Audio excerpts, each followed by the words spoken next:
சென்னையில் நகை வியாபாரியை கடத்தி 35 லட்சம் ரூபாய் கொள்ளையடிக்கப்பட்டதாக புகார் எழுந்துள்ளது. காரைக்குடியைச் சேர்ந்த நகை வியாபாரி ரவி என்பவரை காரில் கடத்தி கொள்ளை சம்பவத்தில் ஈடுபட்டிருக்கின்றனர். 35 லட்சம் ரூபாய் ரொக்கம், 1/2 கிலோ தங்கம் ஆகியவற்றை கொள்ளையடித்ததாக புகார் எழுந்துள்ள சம்பவம் பரபரப்பை ஏற்படுத்தியுள்ளது. இதுகுறித்தான கூடுதல் விவரங்களோடு இணைகிறார் நமது செய்தியாளர் சுப்பிரமணியன். வணக்கம் சுப்பிரமணியன், கூடுதல் விவரங்களை வழங்கலாம்.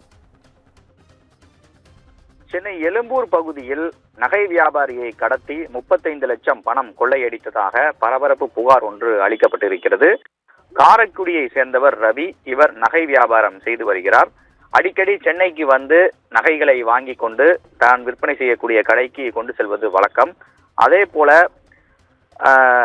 கடந்த 25ஆம் தேதி இவர் சென்னை வந்திருக்கிறார். அப்போது எழும்பூர் ஆல்பர்ட் திரையரங்கம் அருகே செல்லும் போது அடையாளம் தெரியாத 6 பேர் கொண்ட கும்பல் இவரை வழிமறித்து கண்ணை கட்டி கொண்டு காரில் கடத்தி சென்றதாக தெரிய வருகிறது. அதன் பிறகு போரூர் அருகே கொண்டு செல்லும் போது அவர் வைத்திருந்த 35 லட்சம் பணம், 1/4 கிலோ தங்கத்தை கொள்ளையடித்து விட்டு அந்த நபர், அதாவது ரவியை இறக்கி விட்டு தப்பி சென்றதாக தெரிகிறது.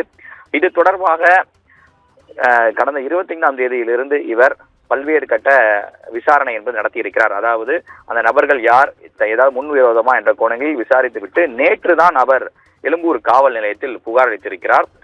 புகார் அளித்த பிறகு உடனடியாக அங்கு இருக்கக்கூடிய சிசிடிவி காட்சிகளை போலீசார் ஆய்வு செய்தனர். அதில் அடையாளம் தெரியாத 3 பேருடைய உருவங்கள் பதிவாகி இருப்பதாக காவல்துறை தரப்பில் சொல்லப்பட்டிருக்கிறது. அதன் அடிப்படையில் அந்த கடத்தி சென்ற கார் எண்ணையும் பதிவெண்ணையும் வைத்துக் கொண்டு போலீசார் தற்போது தீவிரமாக விசாரணை நடத்தி கொண்டிருக்கிறார்கள். இது தொடர்பாக தனிப்படை அமைக்கப்பட்டிருக்கிறது. விரைவில் கடத்திய நபர்கள் குறித்து அவர்களை கைது செய்ய நடவடிக்கை எடுத்து வருவதாக காவல்துறை தரப்பில் சொல்லப்படுகிறது. கூடுதல் விவரங்களை வழங்கியமைக்காக நன்றி சுப்பிரமணியன்.